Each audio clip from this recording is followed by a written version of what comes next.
Hey guys, welcome back to my channel. My name is Thomas, and thank you for my 6 subscribers. I really appreciate you all, and I hope that there are a few more that join after today.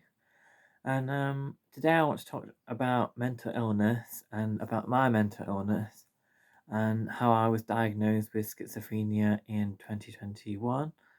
And so it started with there was a day where I wasn't feeling very well, and just out of the blue, I had no triggers, I had no real reason to be unwell, but I was really paranoid and really scared of something really bad happening. And so my dad was fixing his car, which was out of the not ordinary. It's something that he doesn't do very often.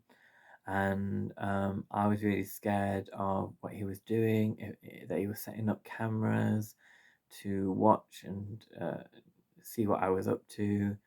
And I really didn't like what he was doing. And then I went with him to the shop, like a car shop, and I had like a panic attack, and I suddenly wanted to leave the shop, and when so my dad was very quick, and he uh, bought what he needed, and we quickly left the shop. And on the way back home, I suddenly felt that I was being followed. Police cars were going to chase us. You name it. The people next to us were going to chase us, and in the cars. And so other cars were going to chase us, and I remember having like an episode, which was probably one of my first ever episodes that I've ever had, um, about, you know, I'm going to be followed and these people are going to hurt us or hurt me. Um, and later on that evening, I had the sensation that something bad was going to happen, and I couldn't quite control how I was feeling. So I left the house in the night, and in the evening night, probably around 9 o'clock at night, and took some of the tools that my dad was working on the in working on his car with, and I as weapons in case I needed them. And I ran into traffic because I was so scared of my own. I was so scared of my own thoughts and my own um, emotions that I couldn't quite control, and I needed to do something really scary and something that was out of control in order to put some control back into me. I know that doesn't really make any sense, but I wanted to harm myself, but I didn't want to. Um, like I felt like I wanted to die.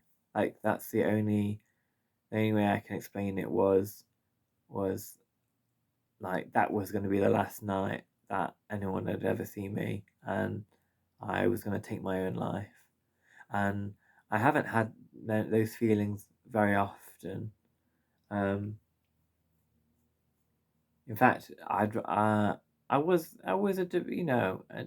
quite a sad, depressed teen, but I think a lot of people have tough um, uh, teenage years. So I'm not going to say that I was a suicidal teen, but I definitely felt um, lonely and quite low a lot of the time.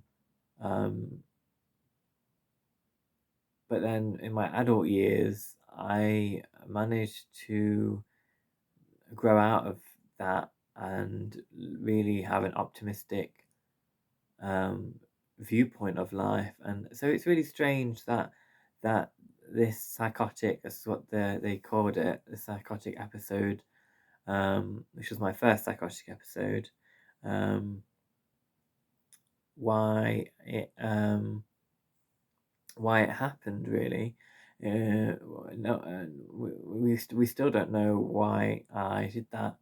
And I wasn't really in control. And anyone that has a mental illness will know that you're not really in control of it. It's, I was going to say it's like an addiction, but they're very different things. But in the same sense that you're not in control of your behaviors and what you do. And I affected the lives of maybe two or three other people,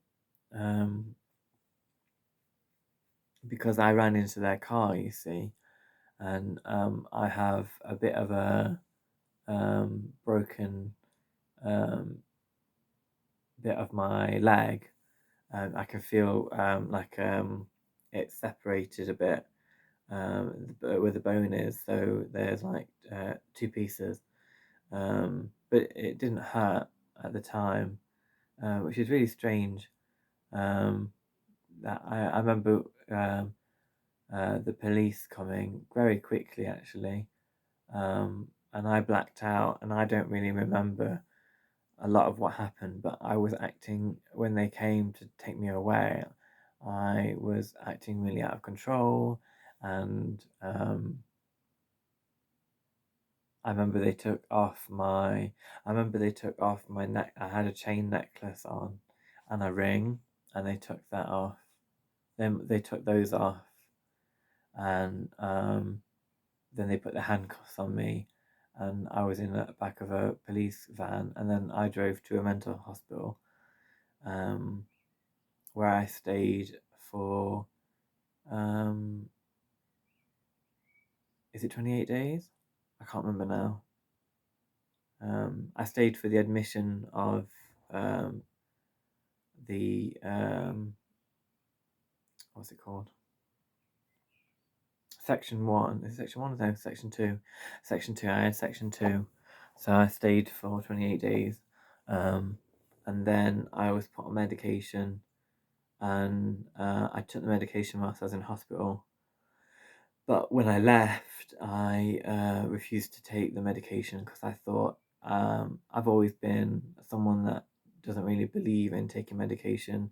I believe in taking your own life in your own hands, and if you don't need it, then you shouldn't have to have it.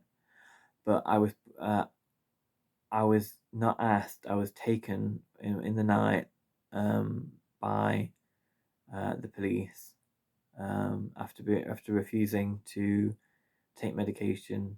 So the ambulance came, and care and social workers came into my home, and when the police came, they removed me from my home, and took me back to the mental health hospital that I had been in before. And I was really upset, and really quite angry, because I thought, and I was told, that I had a choice, to whether or not to have medication. I had a choice whether or not to take it, and it was an oral tablet, and basically they left me no choice, and I had to take it. So then I spent another 28 days under Section 2, and then I tried to get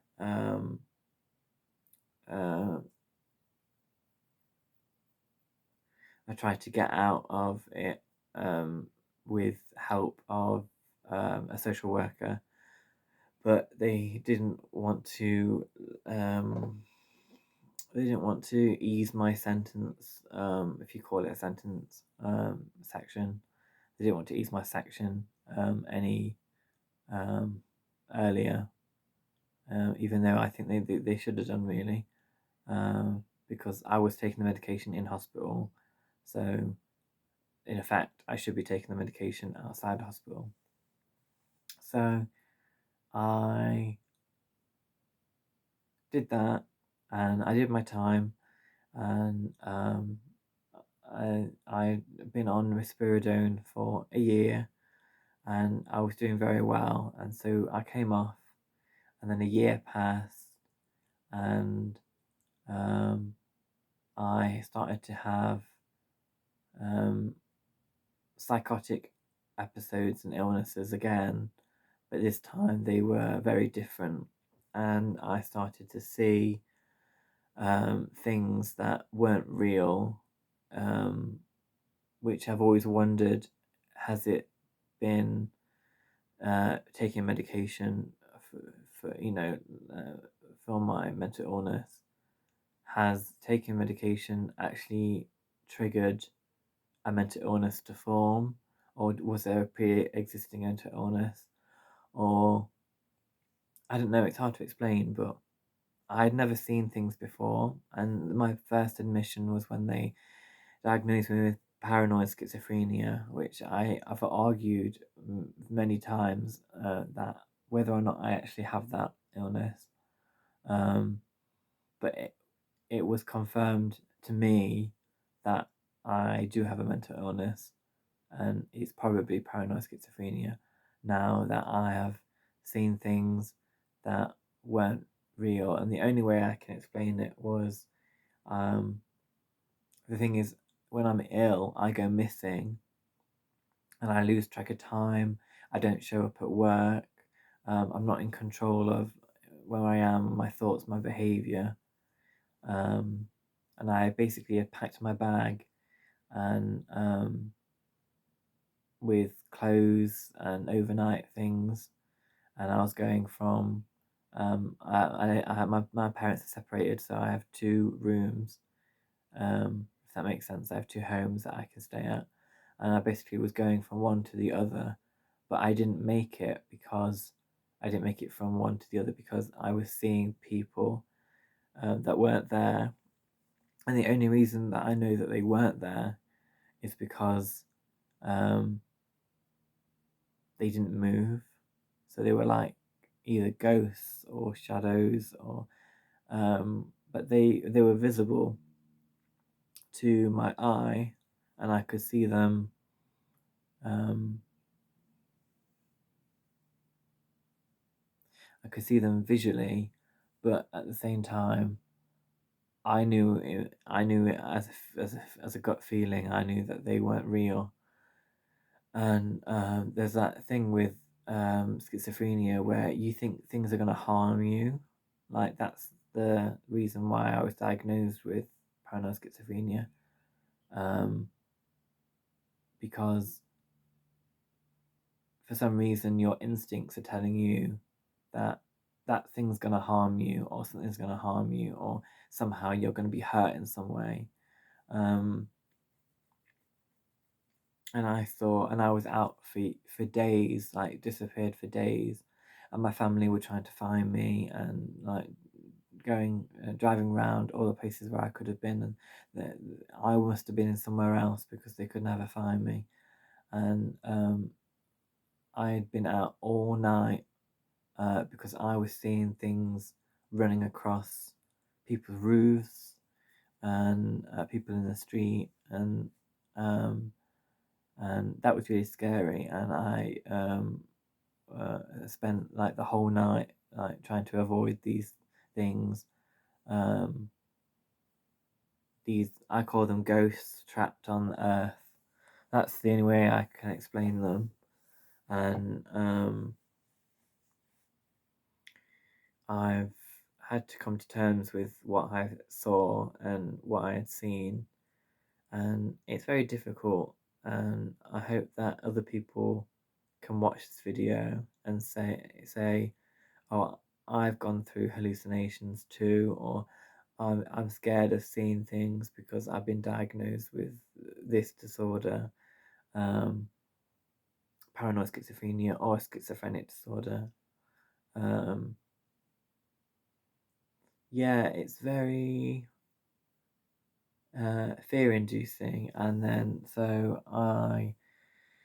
they also found out I had liver damage from risperidone, so that is something to look out for if you take risperidone, which is an oral tablet, um, which is an antipsychotic, an oral tablet. So that is something to look out for, because they take your bloods if you go to a hospital for your mental health, and that's how they check that your medication is doing in your body. And so yeah, that was my second admission, and I stayed in a different hospital because they were building a new hospital whilst I was first unwell, and then and yeah, I also saw, this is really scary. I also saw in trees people that were owls, so like owl people, like half, like a hybrid, like half owl, half human. And I've tried to find them in like mythology and online to see if there are any like aliens or any like spiritual beings that are like this, but I haven't been able to find anything on it. So I found that quite interesting, and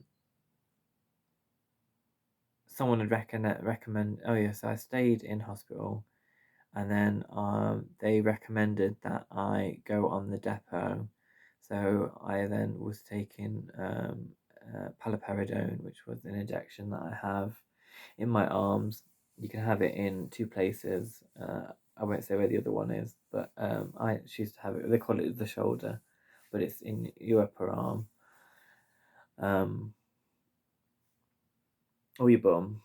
But I choose to have it in my arm, and I've been on it for almost a year, and it's coming up to a time when my anniversary to when I was unwell. So fingers crossed and touch wood that I don't become unwell and that I never see things again or hallucinate again, because it's scary. Luckily, I don't see things very often. I've heard of people that see things almost every day, and or and the medication that they take helps to reduce it. But I had a friend recommend a book, well, someone that I met through social workers recommended a book on shamanism and schizophrenia. So I'll put a link to that in the description, and that's really helped. That's really opened up viewpoints and thoughts on how they used to have shamans in tribes, in like tribe times, um, and how they would be classed as mentally ill or a shaman, um, like one or the other. And like if you were mentally ill, you were ostracized, and if you were a shaman, then you were someone that you'd go to for like spiritual help. And very interesting. They like to put out a viewpoint that schizophrenia might actually help to get in touch with the spiritual world, and that's why they might be classed. You might hear the term shaman or shamanism, or healer or cleric or something along those lines. Of I don't know if there's any real reason why you would have an illness other than whether it's to connect to your spiritual side. I don't really know. I'm a very spiritual person, and I've had many kind of questions about life and this plane and energy and the universe, and lots of different ideas and thoughts. And I like to read I like to read about philosophy and psychology, um, and I think I don't want to say it's a gift because it's definitely not, but for some people might think that it gives them enhanced feelings. Like for me, I felt more than the average person um, because of the overwhelming sensations that you get from the illness, and the hallucinations and the distort. That's the thing. It's a disorder that distorts your thoughts. So you think like really strange and obscure things, and you take them as facts. Um,